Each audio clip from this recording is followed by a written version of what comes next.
Happy Christmas. Happy Christmas! And we start today with some music, with Right. our lovely jumpers. Oh, I still have the hat to put here. Just a second. My hat's downstairs, sorry. And hello from Ireland. I'm now back at my parents' house for Christmas. Like the hat. I'm trying to see if my jumper is visible to the audience. There you go, Rudolph. Okay, Woohoo, Rudolph. there he is. So, how are you, my friend? So, you're calling from Ireland I'm today, from the calling from sunny Ireland. Ireland. And for those of you watching, welcome to the Christmas edition of Digital Dialogues. As those of you who have been following us know, this is our weekly conversation about all things AI related. Tully and I have launched ourselves on a curiosity mission because, as we always say, we are communication experts, we're not AI experts, but what we do see and feel increasingly, Tully, I know you agree with me, on a daily basis is that these worlds are coming together, they're aligning, things are changing, and even for those, as we've said before in the past, communication training is really transversal across all industries. So even if the day comes where AI doesn't come directly into our industry, we need to know what AI is so that we can prepare people that are communicating in other industries. So that said, happy Christmas to everybody and to Tulia. Happy Christmas to you, Cormac. And as Cormac said, just adding up at the top of it, Cormac and I have been in the business of communication for together more than 40 years. Which is Ooh. surprising the audience when they look at us and see how fantastic. Exactly. And Combined. combined. And it's like, as my Irish friend, Aoife, used to say, we are in the confidence business because communication really is interrelated, like close hand by hand with confidence. So you cannot be confident if you cannot express yourself And actually, I'll very quickly, effectively. I haven't met her yet, but a shout out to Aoife because I follow her now since I know that you're a friend. I see everything that she does on Instagram. She's incredible. Incredible. And she's using image as the communication. Yes. It's And she does an very, very extraordinary. interesting. So we will leave the information about Aoife here below when people watch this, so you can follow her too. Shout out to our dear Aoife. But today we have a topic that we want to share today. And this topic is about, we want to delve in an article by Forbes that is starting by not in a positive tone about all that's happening surrounding AI and us human beings. And it says about the decline of human cognitive skills. And the title of the article is The Dark Side of AI, Tracking the Decline of Human Cognitive Skills. Do you want to get started on that, Cormac? Or should I go ahead? Well, I can start just on a background from everybody. I think this is something, and we'll get into the specifics of the article as we go forward. I think, as you said to you previously when we were speaking, it does end on a quite a positive note. But I think it's very important on the one hand to raise these alarms and raise these concerns. But on the other hand, we do have to be very careful not to be alarmist at the same time, because I think it does still come down to the choices that you make. So just because you have a smartphone doesn't mean that you're constantly scrolling and wasting your time going across social media with that smartphone. You could be running your business on a much more effective basis. You could be using it to find a lot of information and articles. So I do think that sometimes it's very easy to say that it's the fault of the screens, or it's the fault of the social media, or if it's the fault of the AI. I think, we'll use the words tool, or we use the word agents. They facilitate choices. The choices you then make are going to take you down one road or several different roads. And I think you can't keep making choices that bring you to places and then throw your hands up and say, oh, I'm losing the ability to read, or I'm not doing this, or my focus is gone. There are very serious alarm bells that you need to be starting to bring your life back on track. Absolutely. And this is about taking responsibility Yes. of your actions. Because yes, there are the both sides of the coins. And in the case of the AI, from everything that we have been exploring, Cormac and I, it's this there's amazing and great things at the both sides. It's really, really this Absolutely. paragonic. It can do amazing things, but with an evil mind can do horrible things. And when it comes to the cognitive here for this article, when I read this first, um, the headlines, and then start reading the article saying that, okay, um, unlike, I just read what is the paragraph, unlike early tools such as calculators and spreadsheets, which made specific tasks easier without fundamentally altering our ability to think, AI is reshaping the way we process information and make decisions, often diminishing our reliance on our own cognitive abilities. And I just want to add at the top of it, before I know you want to say something, Cormac, the fact that, again, it's all about you taking responsibility and decide what kind of action you will take when a tool is offered to you. We all used calculators, right? When calculators came, we all used calculators. But I, for one, continued making my calculation mentally. Well, you I were lucky never because I remember in school. in calculation in calculators. So it's an option. For example, I worked in my past life.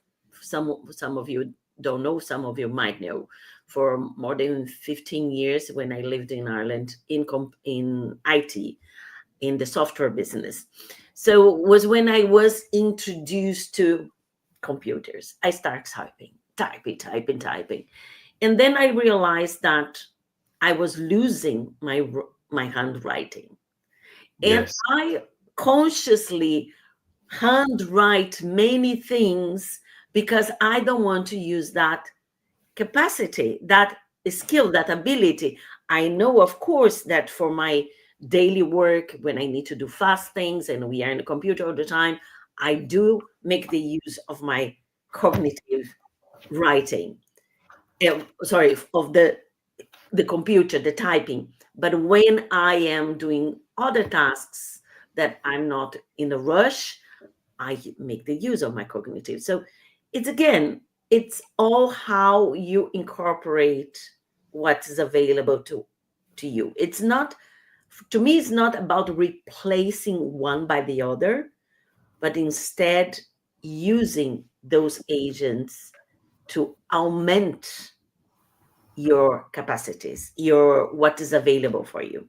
Absolutely. And I remember, now that we're going back 40 odd years, I remember that debate around calculators. It was maybe my final year or two in primary school, where there was this big debate. If the children are allowed to use this, then all of a sudden math skills are going to collapse. We aren't going to have people in the future that are capable of doing maths.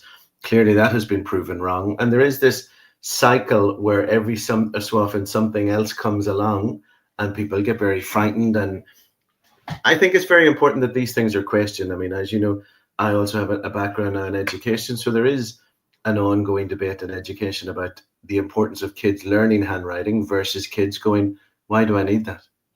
I never handwrite. I only handwrite when you make me handwrite. Every other part of my life, it's typing.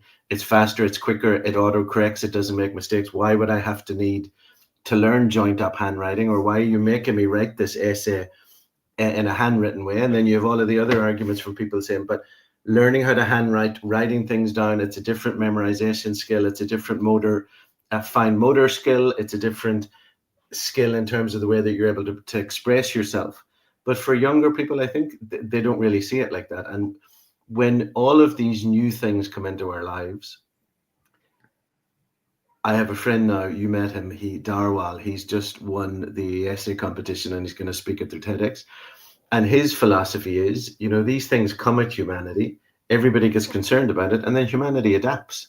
He said, so you can sit here now and get into the whole panic about generative AI and compare it to other things. But when you compare it to the other things, at each step, humanity adapted. It got better. It used, and one of the examples that he said that stuck with me, he said the big concern during the Industrial Revolution was you've taken all of these people off the land, they're now working in factories. That's it. They're never going to work in anything else ever again, and they're going to be permanently in these horrific jobs. But he said, but from those factories came the movement for working conditions, labor laws. That all came out of the factory. So yes, it was a terrible period of time for those initial people that were there. But because of that, a lot of labor laws and things came into play that we still benefit from today. So change brings wonderful things, oftentimes initially at a price. There's no doubt about that. Mm-hmm. But humanity has, up there with curiosity, which you and I always love to talk about. I think humanity always has this incredible ability to adapt. The interesting thing here as well, let's be honest. When we both were growing up, when we used to go to consult all our research, we had to go to libraries Yes. and we had to search in the books. Yeah. But we were not taught to analyze the content. It was copy and paste. Oh yeah, find it. Yeah. I found it and copy and paste. Okay, you Yeah. can say that you're using more your cognitive because you were handwriting what you were copying and paste, but you just doing the copying and paste. We were not educated. Our education system was not educating us to think, to be analytical, to be critical. No, That is memorize a facts. big difference here. And they say this now, like I read another part of the article that says, as AI becomes more prevalent, effectively thinking for us, scientists and business leaders are concerned about the larger effect on our cognitive skills. And they say this in a way that think that we were all this mass of human beings, super thinkers, super analytical, super critical. And that is not the case. And I do No. think, and I mentioned this before in previous episodes, that from everything that we have checked and testing and trying with generative AI, we have been using mostly ChatGPT. Other tools are appearing, but slowly.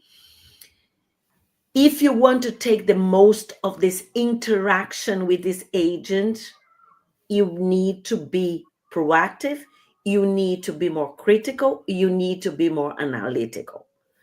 So, And you need saying to tell it. that, it's in a way, I believe that can be even one of the first occasions in our history that we are forced to be analytical, to be critical, even for our own sake of feeling safe.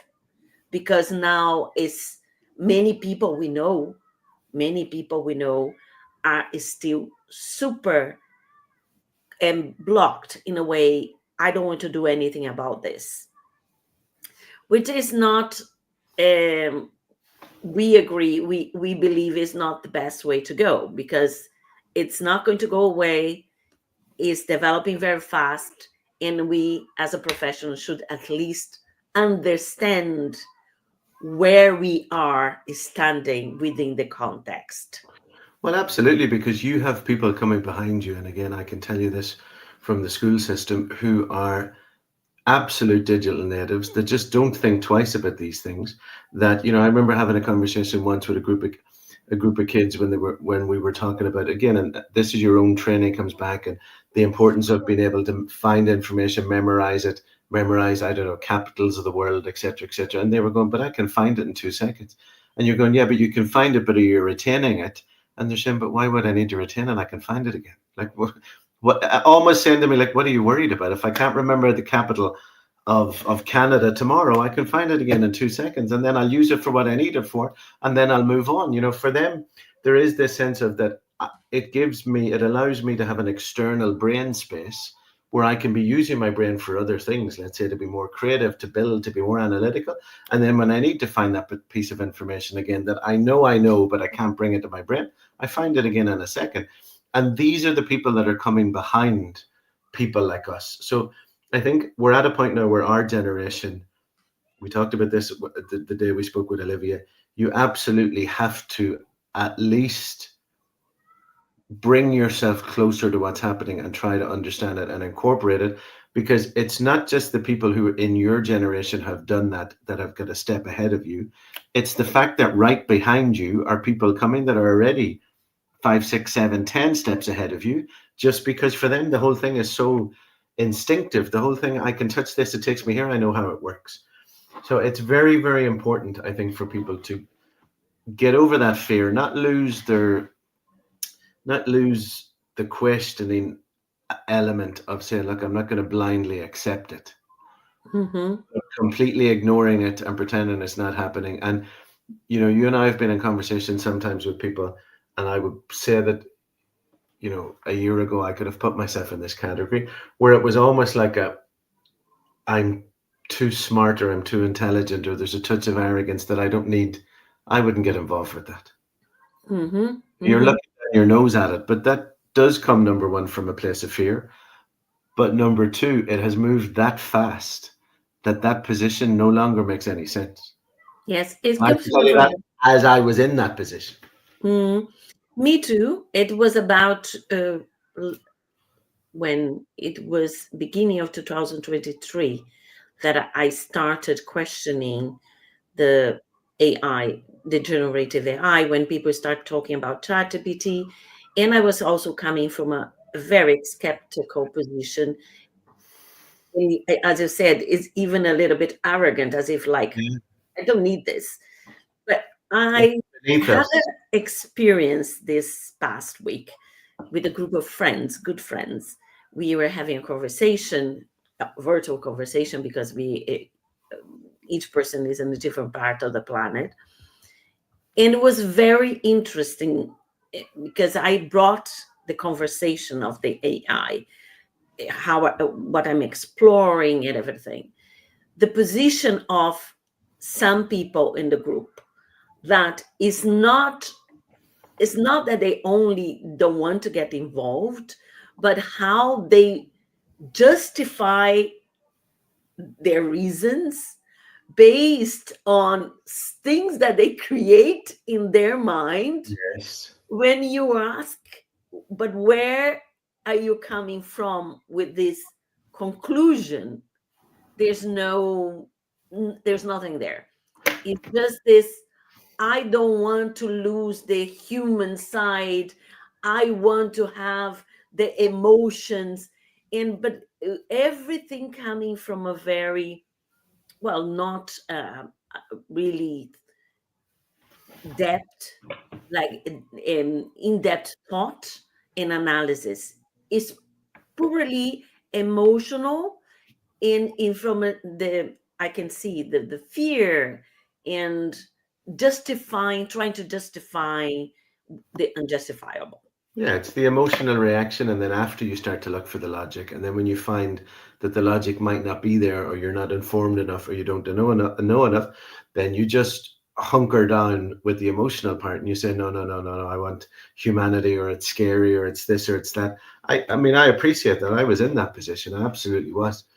And then at a certain point, you know, like we said before in these dialogues, you got the little spark of curiosity. You absolutely pulled me kicking and screaming with you. But once that curiosity comes and you start investigating stuff and you start to see how things are working and how it can all interconnect and what it can do for you and what it can do for the people that you're trying to help, it does start, that curiosity starts to bring you to a place where you're much more open to trying to understand it all. Yes. Today I was, there are two things I want to mention, but the first one I'm going to share with you something I was watching one of the videos from Simon Sinek, and he shared a little, a very interesting anecdote. He said he was with a friend, and then they were in a park, and then all of a sudden they were giving bagels for free. And then he said to the friend, "Oh my God, bagels for free. Let's go there." And the friend said, "But there's a queue."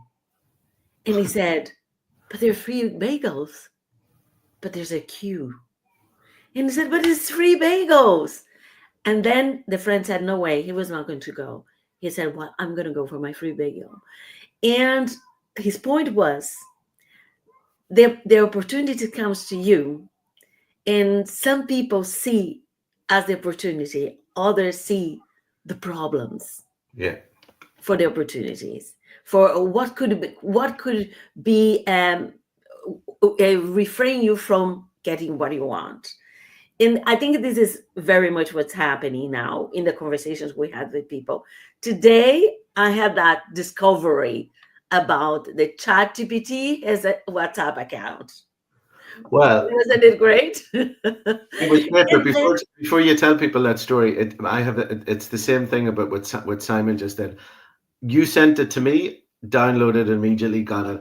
I sent it to other people, and a lot of them are coming back going, no, no, on my WhatsApp, no, no, no, no. No exactly, way, because that means exactly. somebody's listening in and somebody. No, no, WhatsApp never. No, absolutely no. Why Is did a you send me saved this link? number because I'm afraid of scam.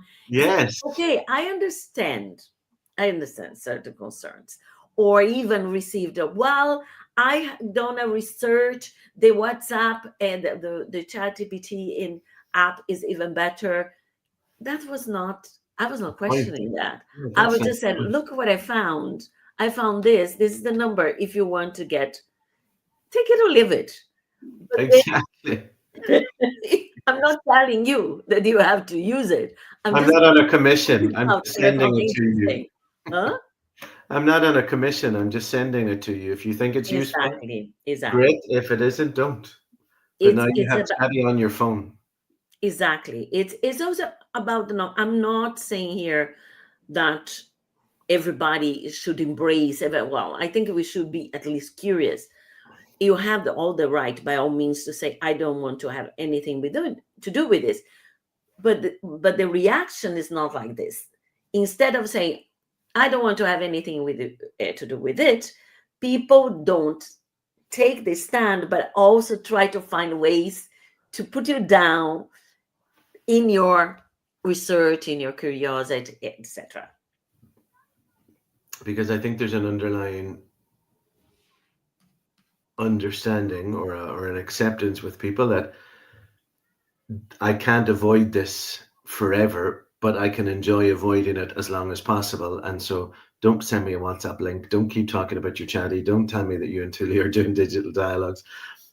I know that it's coming, but right now it isn't quite here in my life. And I'd like to keep that like that for as long as possible. But I think the underlying reaction is that they know at some point there's going to be no escaping it in almost all of the industries where you're currently Mhm. doing your job.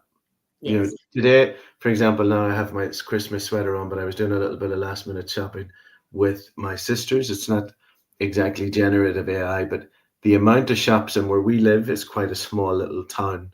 We're way out in the village, but the amount of shops in that town that now had maybe two people on the till and nine or ten automatic tills. And I Mhm. remember when they first appeared, everybody was horrified and this was terrible and this was desperate. And people had genuine concerns, job losses, what have you. But now they're here. Like they're not going to go anywhere. They're here. And Mhm.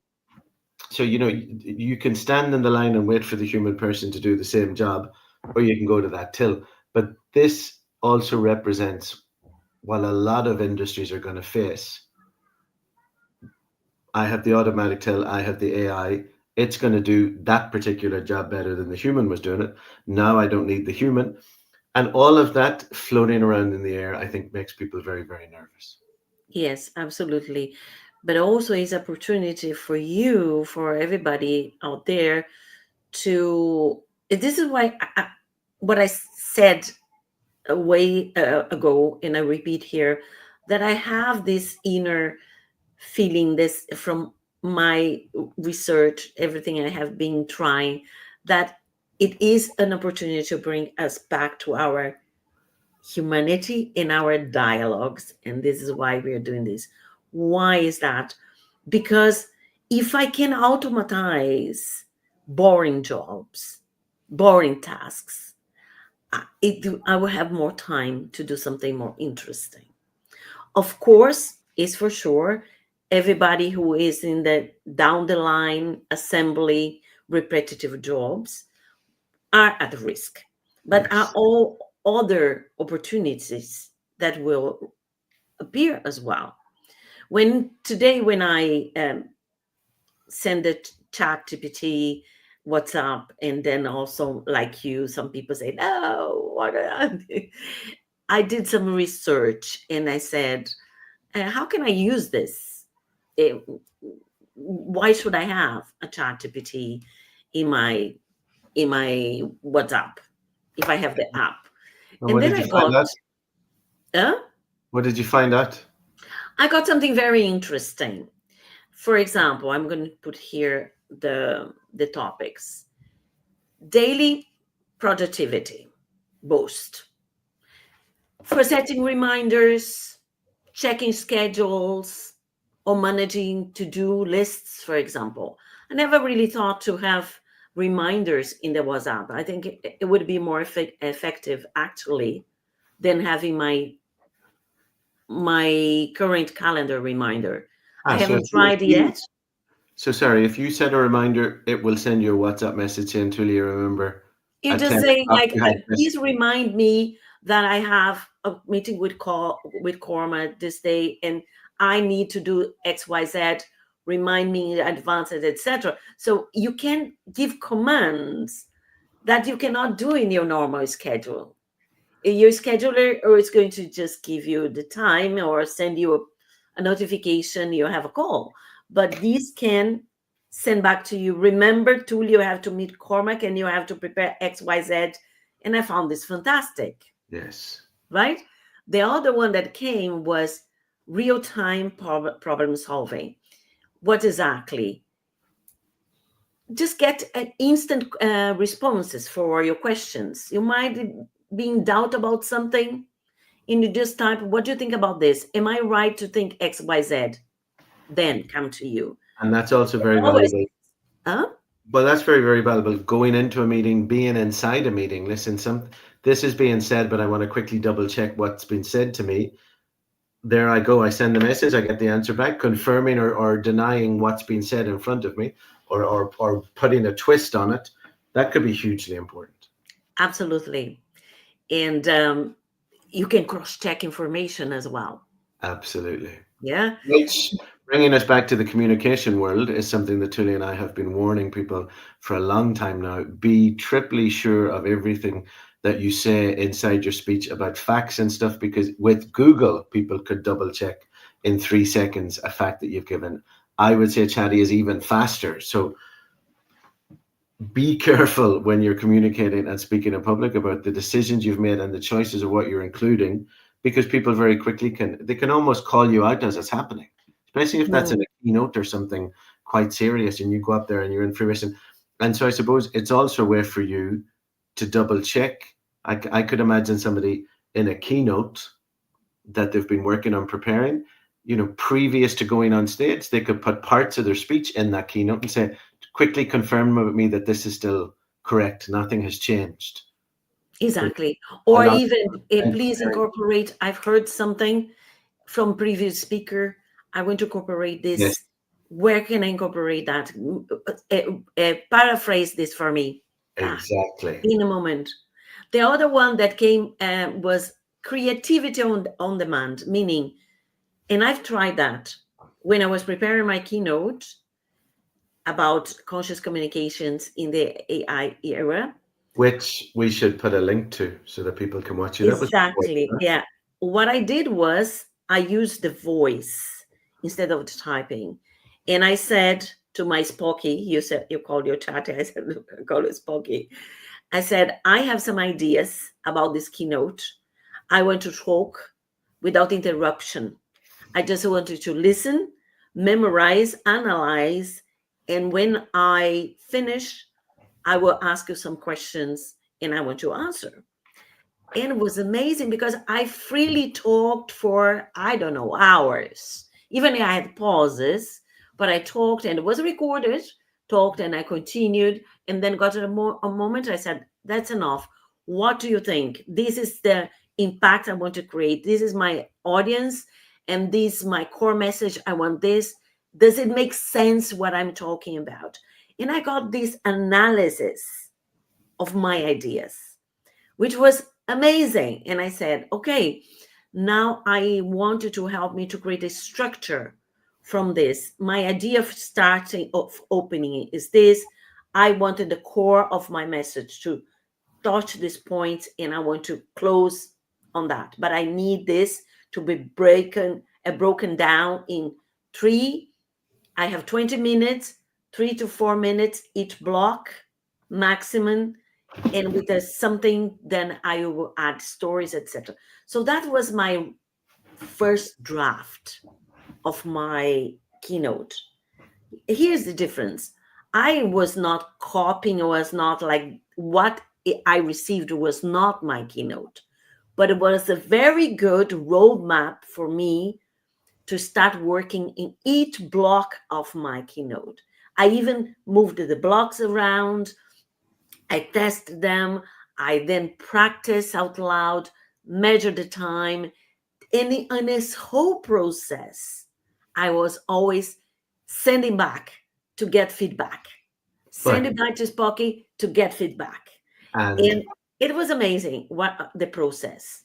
because, but I think this is valuable for anybody listening to you, because that entire story, you were in control from the very beginning, from the very touching of the microphone and just speaking, getting it all out of your mind, then getting the analysis, then you were choosing sections, then you were looking for structure, then you were changing things around and going back. In that process, you were the one in control of the entire things. You were the one that were making the decisions based on the input you got back from Spocky, from Chatty. But it's not, people sometimes feel that you have this, that it's this, okay, right, give me a keynote about capitalism. You get it back and then that's it. You go on stage and you talk about it. Obviously, if you do that, that's a disaster. It's not going to work for you. It's not going to feel real to you. Your audience are very going to quickly realize, wait a second, this doesn't feel genuine to you. There's no examples that are relevant to you. There's no reason. But using it the way you did is a wonderful way. In a way, you're kind of we talked about this in last week. You're in a kind of a debating relationship there, because you're saying, here's what I think, what do you think? And then it tells you this, and you're going, well, yeah, I like that, but I want you to be more analytical, do this, and I want you to take this section, and then based on what you get back, this is where your own creativity explodes also. It's a brainstorm. It's a And back, for example, I give an example that for me was a wow in this process that would have, if I wanted to do by myself, I don't know if I would have achieved, and if I would have spent hours watching Star Trek movies until I'll find the information I want, because I was making some how can I say, analogies between the relationship of Captain Kirk, Mrs. Spock, and how we can interact with the AI agent. This is why I call my AI agency Spocky. And I asked, because we all watched Star Trek, didn't you? Oh yeah, And I remember like situations in the movie where Mrs. Spock would say something, or when they were having a crisis, and he would be so dry, so direct, so cold, that the whole crew would be like, oh my God. And then, of course, Captain Kirk then would come with his wisdom, with his emotional intelligence, and then would have to make with his nuances, help to create consensus and have the final voice in the decision made. And then I ask Spocky, can you give me from Star Trek some examples of this situation? I describe the situation like I'm describing to you here. I remember watching something like this, but of course I don't remember. Can you find any episode that situation happened and give me the link for the episode. And it did. Voila. Yeah. Three examples. And with explaining which episode was, what happened, what was the conflict, and what was the situation, Spock behavior and Mr. Spock behavior, and then Captain Kirk decision, in with the link for me to watch the video, Yeah, the you see, episode. just there, you've saved yourself hours. Hours, Hours. hours. If And not then with days. that, yeah, and with that, I could go there, research what, and then think, okay, I think I can use that as an example, or I can not use. In the end, I didn't even use in my You keynote had you because I had didn't have the time for whatever reason. But that helped me also to build up my story. Of course, that's what I mean. You in the end, like you said, you didn't use them, but the very fact that you had them made you more confident going in to that keynote. Not just for those three examples, but you could use them if you wanted. It had helped you, but also on the brainstorming level, it's very hard to get into a really active, serious, productive brainstorming with yourself. So having this sparring partner that you can say, yeah, Tully, you said this, but maybe not that. Yeah, but Spocky, but you told me this, but now I want this. That also saves a huge amount of work because you can very quickly go back into what Spocky has given you and said, yeah, look, Spocky, you've given me 5 things. 3 of them make absolute sense. 2 of them I'm throwing out. And of these 3, I want to talk a bit more about it with you because I'm going to do this and I'm going to move that around. There again, you've saved yourself hours. And I think it sparkles your Hours. curiosity.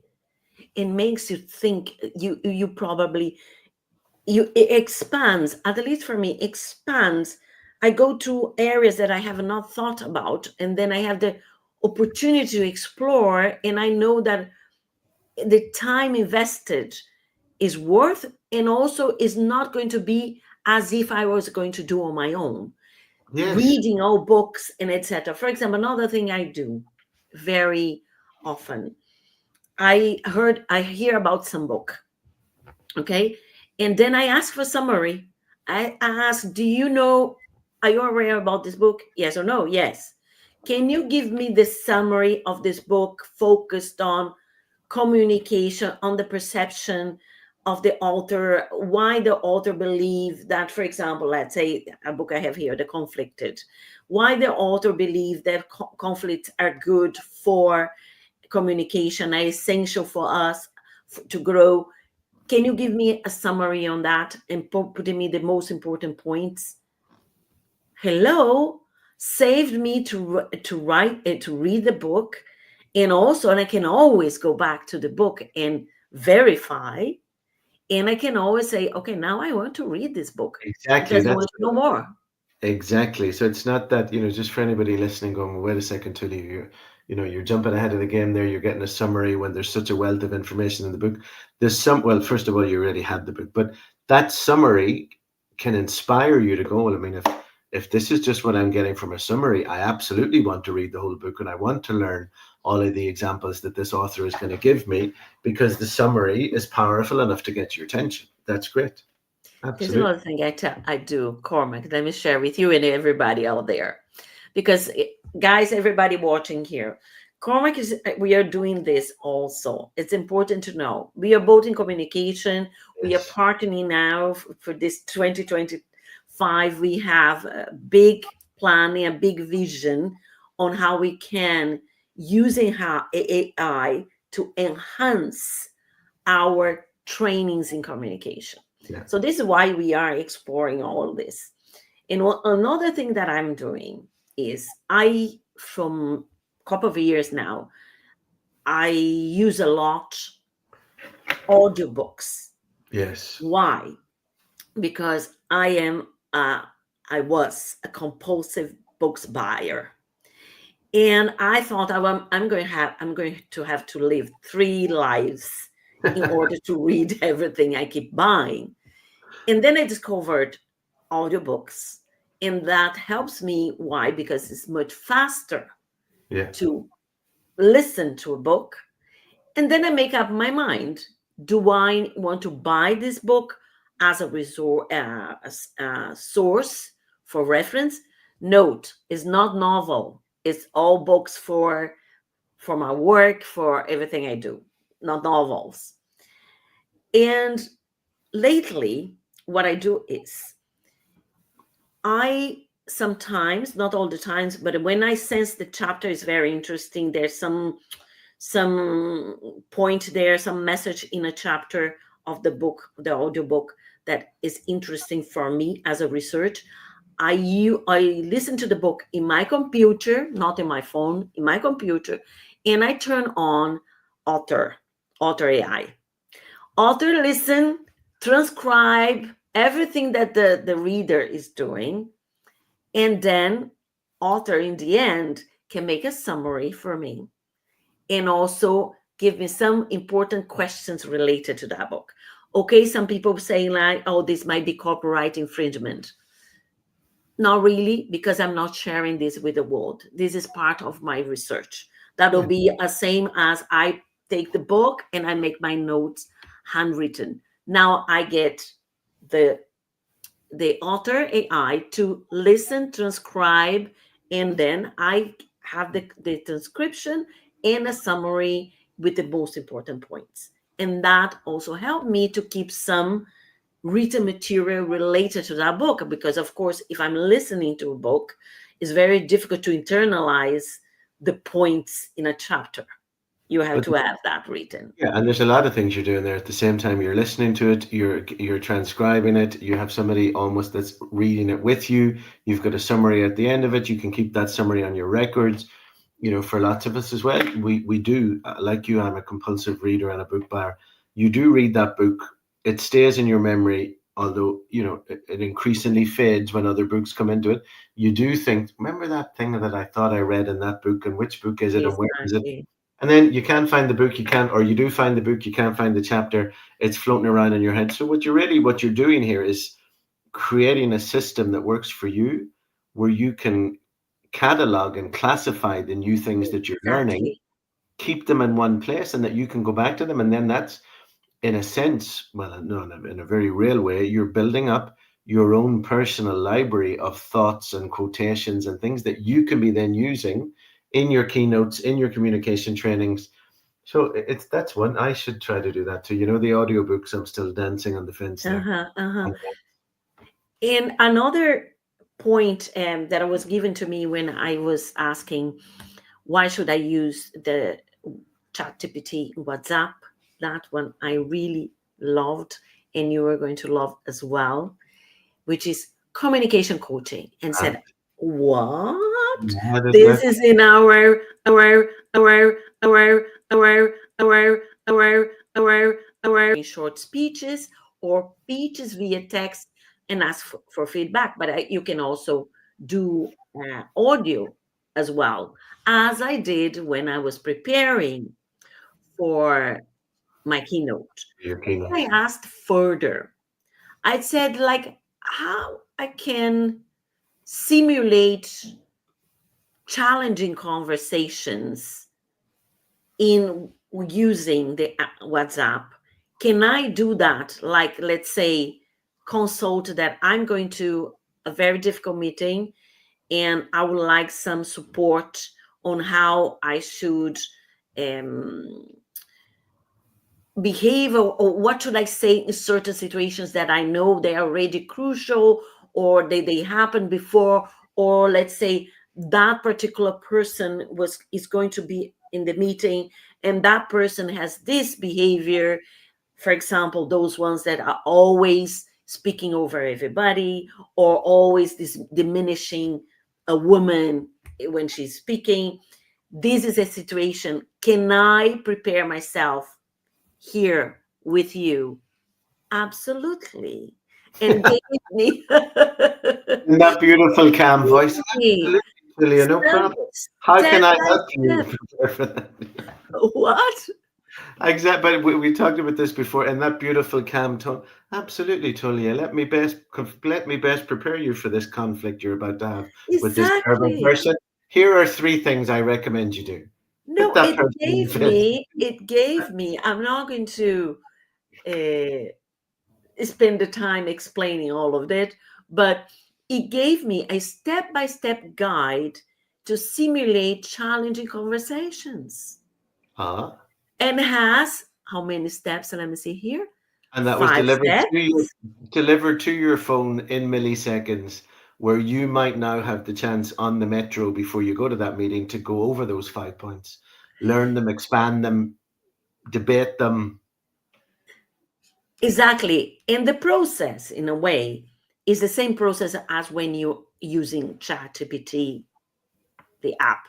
You need to give a context. You need to tell, this is the scenario, this is the situation, and then set the scene. The scene is the second topic, saying what exactly you are, what is your role, what's the other person's involved roles, what is the issue.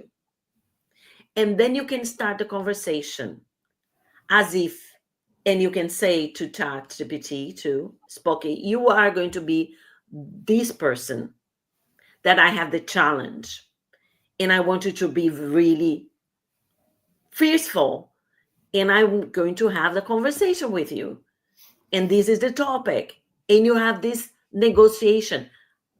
Another one that I have to share with you, there is a negotiator in ChatGPT that you can try as well. Oh, yes, inside the app. Inside the app, I have to tell you, and maybe I tell the audience next time how Yes. you can install it, because it was Sonia who installed for me. But it is there. Then after all of this, you can ask for the feedback. You look to your chatty, to Spocky, and say, okay, now the conversation, what do you think? How did it go? How well did I manage it, or how badly I was? And with that, you have tried, you have experienced something that you can practice, you can revisit, and prepare yourself for your meeting. Well, and a lot of what I liked about that, because a lot of the communication trainings that you and I have done in the past, people get so caught up, understandably, by the way, but they get so caught up in their own preparation of what they're going to be explaining in that meeting and doing, that oftentimes people don't end up not having the time, they don't have the energy, they're so focused on their own stuff that setting time aside to try to think, what was the other person going to say to me? What are their objections going to be? That's very, very hard to do, because you're so emotionally invested in your own material and what you're trying to do in the meeting. So being able to go quickly onto that app and say, listen, this is what I'm going to be talking about. These are the people in the room. What might they say back to me? Again, hugely helpful. Yes, and then that exactly what you're saying, Cormac, is what we keep repeating, because you're so caught up in yourself, you're not listening, and you are in the monologue mode that not everybody, most people live in. Is statements, as you said the last time, is a statement after statement. So you're caught up in your preparation, but when you go to the meeting, you say what you have to say, but you were not listening the response. So you're not building the dialogue. You're just waiting for the turn for you to say the second sentence that you have to say. I have a real life example of that. Yeah, and then before you give us the real life example, this is the other one of the things that people also struggle with communication, is that sense of spontaneous speaking, of having to give answers in the moment, of having to think of new things. This way of preparing means that you're not going in blind. You've already got some ideas into your head. So you're not only are you preparing for what the objections could be, you're minimizing the risk that you might have to spontaneously speak, because you have a good idea what's going to come at you. Is the preparation, I would say vertical preparation. Yeah. People prepare 1, 2, 3, 4. It's not transversal. No. And we have to prepare transversal. I give an example. Panels. You go to panels, and usually people, the moderator will ask you the topic. We say, the topic is this. We want to convey this kind of message to the audience, and your expertise in that. Do you have can you provide us with questions that you want us to ask you? Usually they do that, or they say, we have these questions that we want to be answered. Can you answer those questions? Yeah. Fine. Prepare. But then you have to go with the transversal, because you have to be able to build up on what someone else is saying, someone said before you, even if it was speaking during the day. And I was in a panel, and the person beside me, she came with her notes. Fine, some people like Yeah. notes, Of but course. it was written very big letters, because I believe she wanted that to be, that she could see without having to have the paper here. And I could see they were numbered 1, 2, 3, 4. And the conversation, the panel became very fluid, and I could sense that she was getting tense, Yeah. Getting lost. getting lost. Yeah. And she spoke to herself, but I could hear, because I was just beside her. She spoke, she said something, but we are not asking the questions. We are not asking the questions. Something like, So sorry, just for the audience to understand as well. I presume some sample questions were sent out by the moderator that this is what we might be talking to, but the conversation organically went off in a different direction. And because she had prepared those answers, she didn't keep up with what was actually happening in the moment. Right. because the moderator asked you as a preparation, as I said, give Which me is 3 questions that I want you to ask. yeah. You want me to ask you, or these are the 3 questions that I want to ask you. Can you prepare them? Okay, but you need to prepare transversally, and the conversation start flowing in, Many amplifying, directions. not different direction. It was in the context, but it was amplifying, and this person got really nervous. Mm. And when got her turn to say something, she was literally by the book. She was really reading what she had there, and sometimes it was a little bit off, because she could not follow.